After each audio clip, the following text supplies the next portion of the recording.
Welcome everyone to our weekly webinar for the ASCILITE Mobile Learning SIG and for the Scholarship of Technology Enhanced Learning Research Cluster. So great to have everyone here again for our Research Friday webinar. And we have with us today, all the way from somewhere in Auckland, Raj. And Raj is actually joining us as part of the team of AUT. And he's currently at home doing his research for Auckland Uni, but he soon will be joining us here on Fridays for our weekly webinar as well. In fact, next week he's going to be our guest to introduce himself. So great to have you here, Raj. And our guest discussant this week is David Parsons.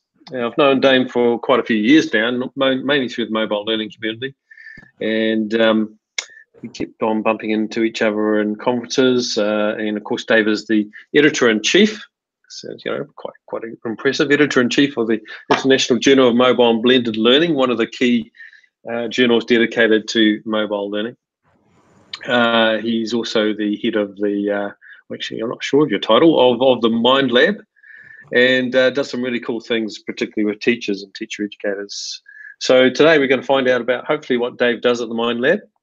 So I know they've been playing with augmented reality, virtual reality, and keen to hear what's sort of the impact at school level with that. And also Dave is one of the few people in New Zealand who has CMALT, Certified Member of the Association for Learning Technology. So find out about his experience of getting CMALT, because hopefully we'll get a few more people doing that. So over to you, Dave. Yeah, thanks, Tom. Yeah, because I was thinking, I guess probably the first time we kind of did anything together really was that when we did that conference in Massey in 2007 now, so it's quite a long time ago, isn't it? Yeah. Did that multi-conference. Yeah, so I'm obviously not head of the MindLab, but I do run the postgraduate programs within the MindLab. So I've now worked for MindLab for 3 years. And we've got several different programs. So we've got a postgraduate certificate and 3 masters, and most of the students on those programs are teachers, in fact. So I spend a lot of time working with teachers, and a lot of our courses are delivered in schools. So I get quite a lot of contact with, teachers in schools and talking about what they're doing. So a little bit later on, maybe talk about some of the projects and things that we're doing at the moment with teachers, but maybe I'll kind of talk about initially what we do with them in the classroom, I think, because perhaps one of the most interesting things for me when I took this job on, because previously I was at Massey University and the mobile learning was mostly research-based. And when I started working at MindLab and working with the teachers, it made me realize that most of the things we did that were digital worked better on a laptop, and that on the whole, tablets are a bit of a waste of time, and that it also made me kind of think carefully about, well, why would we use mobile learning? So like, when does mobile become important? And so I guess that pushed me towards quite a bit of research around affordance. That is, in what contexts do we use mobile devices for their strengths as opposed for, because that's all we've got, like there are things we do on our phones that are frustratingly annoying and would be better done on a laptop. And we do them all the time because we're, traveling or whatever, but it's not ideal. But there are other things where mobile devices have particular strengths that make them invaluable. And so yeah, I definitely agree. I mean, that's the key, is people try to substitute practice on a device that was never designed to do what they're trying to do, and it just makes their life rather difficult. Yes. So it's really thinking through what's authentic, what's useful, and what's valid, and doing that. So it's great to hear that from you. Yeah, I mean, I have a small phone because I like small phones, which of course is extremely handy in your pocket, but it does make some things a little bit tricky. I don't want to carry around a flipping great brick. So yeah, so I've been sort of looking at affordance and then trying to work out when we use mobile devices with the teachers, what do we do it for? So it's always for something specialist. So I think there's 2 things that are really important that we use them for. One is, of course, situated learning and using GPS and going to places and doing things that are in a space where taking a laptop would be clumsy and awkward. And I think the other thing that I find really interesting about mobile devices is the fact they've got so many sensors in them. So, they've got all these sensors that you won't find in a laptop. And I think that's increasingly cool and interesting. And going beyond mobile phones, I mean, if you look at, Microbits, which are mobile devices. They've got a whole bunch of great opportunities for doing mobile things, including, of course, all of those sensors as well. So I think. So do they have much impact in New Zealand schools, Dave? Microbit. I know they're really big in the UK. Yeah, but probably a lot of people never even heard of them here. Yeah, they're catching on. I think it's very recent. I've heard a few, particularly technology teachers in New Zealand, are now picking up Microbit. And I mean, we've been using Makeys with teachers for years, which of course are in a way they're similar. They're a microprocessor that you can use to integrate with programs on a laptop, but connect out into the real world. But Microbits are cheaper, which is one reason why they're becoming popular. And of course, they're a newer technology than Makey, so they actually have more capability without being as complicated as using an Arduino or something like that. Have you come across the Edison robots? Yeah, so we use several different robots with teachers, depending on what sort of age groups they're working with. So we use Edisons and we use MBots at the moment. We were using some Arduino powered robot arms that we built on the laser cutter, but they're a little bit complex for the time we have available. So we're probably not going to use them anymore. We're going to focus on MBots and Edisons. The nice thing about Edisons is you've got multiple choices for how you program them. So there's several different tools, so you can program them like really, really simple block stuff for real small kids, or you can kind of do slightly more complex programming as well. So I think that's quite useful. But the MBots are kind of better for older kids because Edisons are funny looking things, and the connectors, you program them through the audio connector, which is like a bit lame, frankly. Yeah, it kind of sounds a bit like an old modem, doesn't it? It does, transmitting the data to them. Yeah, whereas MBots, you can do it through your mobile phone. You can use Bluetooth as well as the USB cable, and I think it's they would always be my choice for older kids to work with. But yeah, so I assume they cost more as well, though. Yeah, they do. Yeah, they're not hugely expensive, but they are significantly more expensive than an Edison. Yeah. And we used to use lots of different robots, but many of them are very expensive. I mean, when I was at Massey, we used those Lego Mindstorms, but they're like $600 a shot. Yeah, well, that's why I bought a Edison for my grandson, because I couldn't afford a Lego Mindstorm. yeah. Edisons are cool, and they're indestructible too. So of course, you can drop them on the floor and throw them around, and they won't break, which is really important. And that's one of the things I thought that the tablet format is actually quite good at, is the interface for programming your Edison. I'm sure you can do it on a laptop, but it's actually a whole lot easier to do on an iPad and transfer your info to your Edison that way. Yeah, true. I mean, when I said tablets aren't much use, I mean, I think they've got occasional uses. We just don't find them very useful in our sessions because they fall between the two tools. They kind of fall between stuff you want to do on a laptop and stuff you want on a handheld device. Yeah, and I think that's the key, even in higher ed, is that it's a third device. Yeah. So, your students are going to have a laptop because that's their work tool to do their assignments. They're going to have a smartphone because that's their social tool. Yeah. They're not really going to have a tablet unless they've got lots and lots of money, or you make the case for them you can replace your laptop with your tablet. Yeah. So, but teachers have tablets because we've all got glasses. We all find it hard to read, and the mobile phone screen is so small. So, and the university pays for them. So that's the difference. Yeah. Yeah, I suppose so. I mean, of course, teachers vary a lot, depending on their school policy. So you get a lot of schools who are kind of Apple schools, and all the teachers that come along with a Mac, and then you'll get teachers, they all come along with their Windows machine that comes from the school, and so on. So of course, there's no sort of commonality in terms of what you would what teachers will necessarily have. Some of them have really good smartphones. Some of them have terrible phones that every time we ask them to do an app, they have to uninstall the last one because the memory is so small. Those kinds of things. Yeah. So anyway, so I guess all of that sort of waffly stuff is kind of around how I came to think about when you would use a mobile device, and so we've tried to focus on those areas where we think it's really offering value when we present doing something mobile with the teachers. I guess is probably where I put that. And do you have a theoretical, I don't know, underpinning that you recommend for people? The learning theory or set of theories that you use to guide the design of activities for these devices? Well, not really. I mean, we did some work around affordances, and we did publish a paper a couple of years ago about affordances for mobile, basically taken from the literature and then bringing it into what we do in the classroom. So trying to make that link between, well, this is the theory of affordances, and we did a kind of a survey with the teachers to kind of work out what kinds of stuff they were doing. So we kind of did some work around that, and then we did some stuff for the MLearn ebook that was around learning theory, and some of that, of course, that relates to mobile learning applications, also integrating into learning theory. And I think there is a sort of a link between affordance and learning theory, in the sense that, you know, if you're using an affordance, you still want to know why you're using it. You know, so what's the outcome from, say, using a mobile device with sensors? What's the learning that you expect?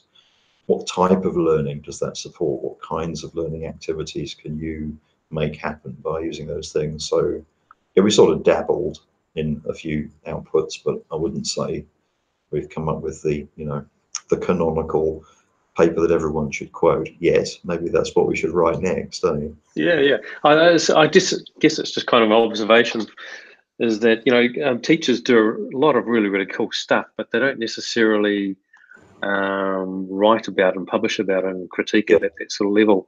And so I guess from your role as editor, you'd probably, well, I'm assuming you probably don't get too many submissions from the secondary and, you know, the use of Edisons and stuff like that. No, that's right. And I mean, if teachers write about stuff, they'll publish it in something like Interface magazine. You know, they'll just be like, this is what I did in my classroom. It never emerges in the citable literature, because of course there's no motivation whatsoever for any teacher to go through the agony of producing peer-reviewed outputs, unlike the rest of us who, like, you know, whether we have to do it or die sort of thing. So there's all that great learning going on with the teachers that is lost. And I think one of the things we've managed to do a little bit in some of the outputs from staff at the MindLab, and there's we all have to be research active when we teach the postgraduate program at NZQA level, which means that's not PBRF, but you have to produce at least one peer-reviewed output a year. I mean, it doesn't have to be a big thing, but something. But we've kind of leveraged the resources of the students to give us that kind of information. So we've drawn things, for example, from our Google Plus communities and student surveys to try and find out what the students are doing and what ideas they're having and what they're doing in the classroom, so we can kind of share it by proxy, as it were, with the research community. And I think, yeah, and by students you mean the teacher educators. Yes, that's right. Yes, so they're all teachers, and you know, we're kind of gathering secondhand, if you like, a lot of their knowledge and then replicating that so it reaches a wider audience. But I think there's a great deal more that we could do in that space, because, as you say, teachers are doing great stuff all the time, but we don't necessarily see it. Yeah, and that's one of the things that we're really keen on here at CFLAT, is making that bridge between the secondary sector and tertiary. And that's part of the big driver behind our SOTELNZ symposium, which we had one in February, and we were wanting to make it annual. So, you know, really trying to get teachers on board to showcase what they're doing and perhaps critique it to a higher level, but also then bridge that practice into higher education as well and challenge higher education. Yeah. So, you know, encourage you to try to get some of your the people you're working with along to our symposium at AUT South. Yeah, well, maybe we can. I mean, there's a thing we're doing with the VR at the moment. Maybe I'll just kind of now move into that AR and VR space. And Yeah. talk about that a bit more. I mean, just briefly to mention what we do with our classes at the moment in AR and VR, and we don't do very much, because everything we try and do that's tool-based is like free and easy. So we do things like HP Reveal. We do Google Translate, we do Quiver, like things that are very simple for augmented reality on the phone. And we do Google Cardboard camera, and in particular we do an activity around Google Expeditions, which we think is the nearest thing to an educational application that you can do on Google Cardboard, particularly now that it's possible to create your own tours and so on. So we're just trying to look for that, not just using it, but trying to create something. So we kind of dabble with those things, and the teachers do come up with some really interesting ideas around how they might leverage those things in the classroom. We've done some other things too, a little bit more interesting. So towards the end of last year, we had a project with Pearson using the HoloLens, and they were interested in, they had basically some augmented reality HoloLens product, and they wanted to evaluate it with students. So they provided us with a set, I can't remember how many headsets it was 10 to 15 HoloLenses to work with students and to use the Pearson materials and get feedback, which was a really interesting thing to do. But the answers were kind of what you'd expect, which was, it's all very exciting for 10 minutes or so, but then it's like, well, I've looked at this, you know, I've walked through this augmented reality human being or whatever it is. What am I supposed to do now? Because yeah, I think that was very much my. I've never actually used one, but we've been to presentations. It's kind of like, yeah, great. What you've done is created an immersive textbook. yeah. Great. Yeah. Thanks a lot. Yeah, quite. So the creative bit's missing. You know, the students benefited hugely from being involved in co-design. I think, you know, that was the big plus for them, was actually being asked and being able to give feedback to Pearson. But what was missing for them was this opportunity to actually create. And so I think what was interesting there was that if we compare that to what we're doing now with Pakuranga College, you may already be familiar with this in the sense that there's a couple of videos that on the core website, I think, from what they've been doing at Pakuranga.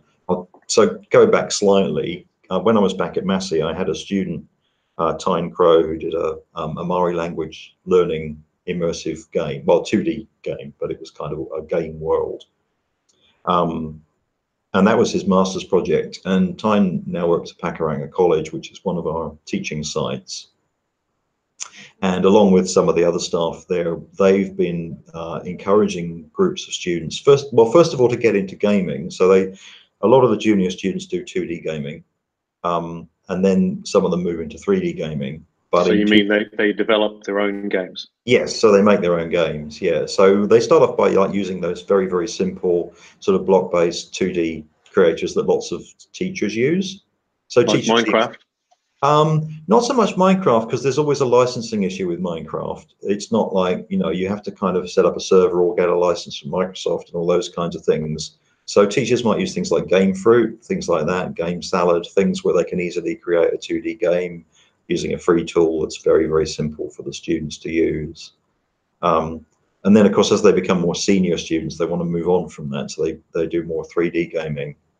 But they invested in 2016, I think, in their first HTC Vive headset. I think that's when they came out. And they've had one group in particular who's really run with this idea of creating their own virtual games. And what do they use for that? Is it Unity or? Yes, so they're using Unity, and they've been very successful. And what's been interesting for us has been this idea that the learning experience is so much more than just sitting in a room and writing some code, because it's not just like one of those Mickey Mouse student projects that doesn't get finished, but they've actually made a game which has been commercially released as an early access as opposed to a full release. But it's been a really valuable experience for those students, and that's something that we're kind of writing up at the moment, along with Tyne and also the other staff at the college. So that's been an interesting way of looking at what's the potential of virtual reality from a constructionist perspective, you know, like making stuff for students. But it's been a very interesting study because they've been able to leverage that to learn about so many other things, you know, like how to manage the finances and how to deal with stakeholders and how to handle feedback and how to handle a project that gets deployed in a real platform and all of those things. So that's been really cool. Yeah, I mean, it sounds really exciting. It'd be great to be able to see some of that stuff at like at our SOTEL symposium. Just giving you another plug. Yes, you know, maybe Tyne or Charlie or one of the other staff members to come along and talk about it. Maybe even get the students to come along. That would be cool. The students who presented at meetups, for example, of professionals and so on. So actually we should probably try and get the students to come and talk at SOTEL. That would be great. Yeah, that'd be great. And I think the other thing is just sort of segueing as well into the CMALT, is that's another potential avenue for teachers to I guess get some sort of certification around the fact that they have those sort of skills, that they're doing this sort of stuff in teaching and learning, and just provide evidence of how they're critiquing it. And so yeah, leading into that and CMALT, and you being one of the about 6 or 7 people in New Zealand with a CMALT accreditation. I mean, how did you find the process? What did you think about it? What do you think is the value of getting CMALT accreditation? I guess it's like all of these things where you have to write down stuff. It's actually quite hard, to try and remember all that stuff. It's a little bit like doing your PBRF thing. I think it's the same sort of challenge of. Yeah, I found there's a lot of crossover. Yeah. Yeah. Have I successfully curated everything for the last N years? And then you realise, of course, that you haven't, and then sort of running around trying to remember where you had that piece of evidence or what you actually did. But I think, so it was a bit like pulling teeth in a way, except that again, like with all of these things, there is a payback at the end of it, and I think the payback is being able to curate all that stuff and maybe remember what you've done. And then I don't know about you, but sometimes I'll read a paper that I wrote 5 years ago and think, oh, actually that's not bad, but I can't remember any of it. Did I really write this?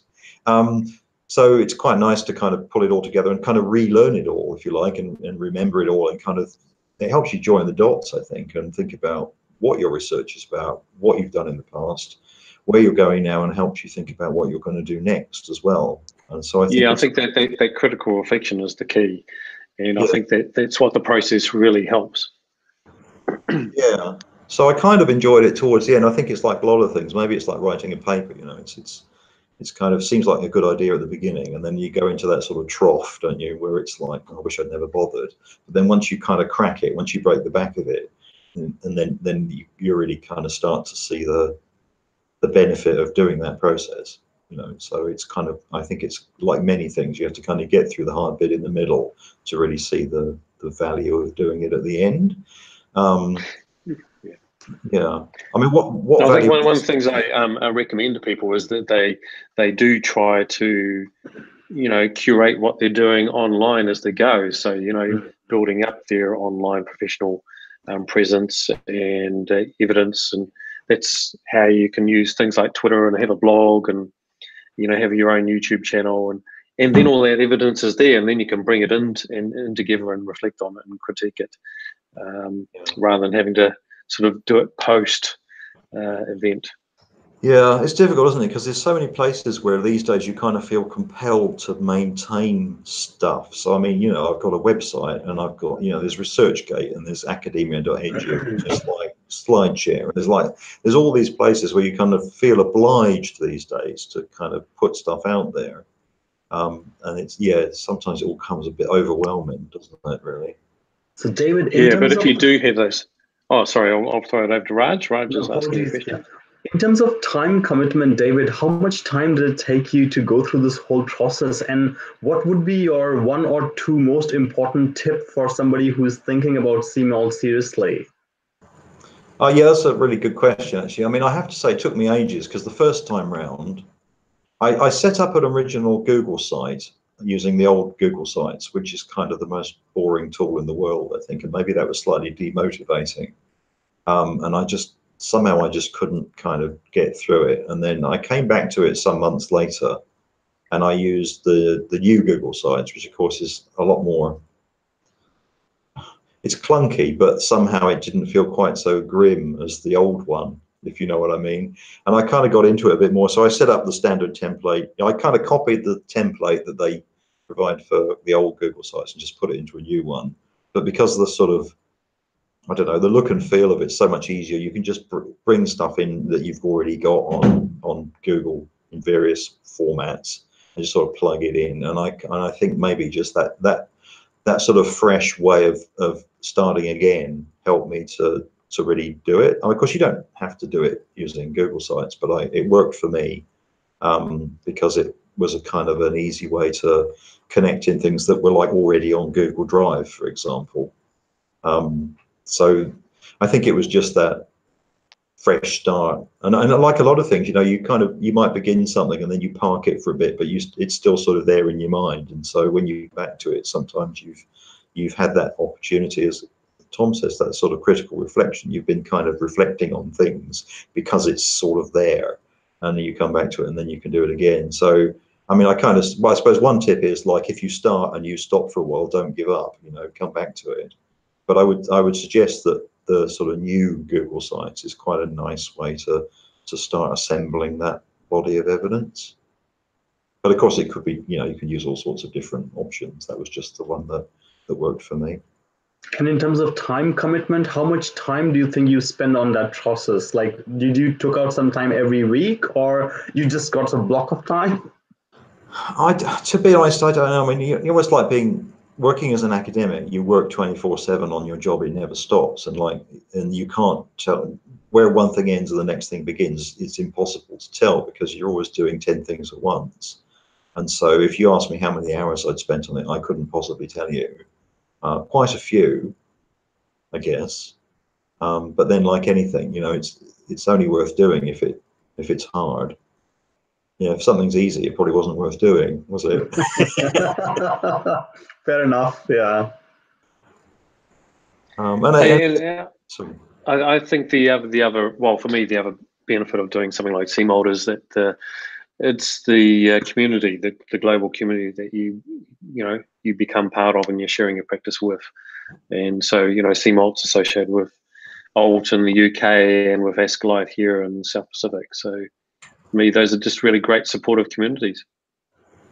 Yeah, and I guess one thing I would say is that, you know, now that I'm on the ALT mailing list, I mean, obviously, as always with any mailing list, you know, 90% of it's not relevant, but, you know, that the 10% of things that are actually very helpful. I think it's a very good mailing list where you pick up all kinds of interesting ideas. So being part of that community, and I think it's kind of cool that, you know, there is that link with ASCILITE. So just by joining ASCILITE, you can go for CMALT as well. I think that's a nice link, and you know, I think that was a really helpful and powerful thing. Because I probably wouldn't have done it otherwise. You know, that was the trigger, was being able to do it through ASCILITE. I think that's really helpful. Hey, well, we're coming up to 11, which is kind of like normally when we finish, and it's been great sort of discussing things with you, Dave, and it's awesome to hear the stuff that's happening at MindLab. It'd be great to see some of that showcased, you know, at the SOTELNZ symposium. Yes. Yeah. Well, so thank you. Yeah, we'll get those students along if we can. That'll be really good. They'd be a great people to come along and talk about their work.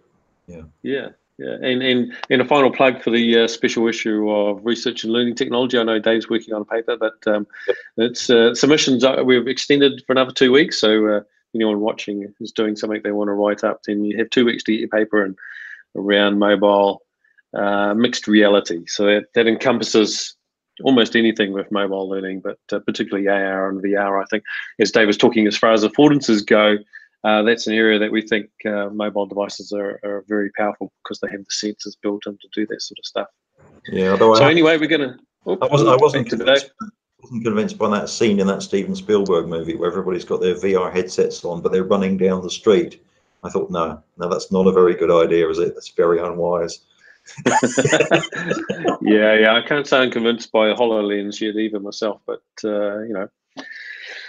So let's finish our broadcast, and thank you very much to our guest Dave, and to Raj for asking questions. So we've had a few people watching it, which is great, and hopefully we get a bit of feedback on it. So thank you, Dave. All right, cheers. Thanks. Stop the broadcast there. Right.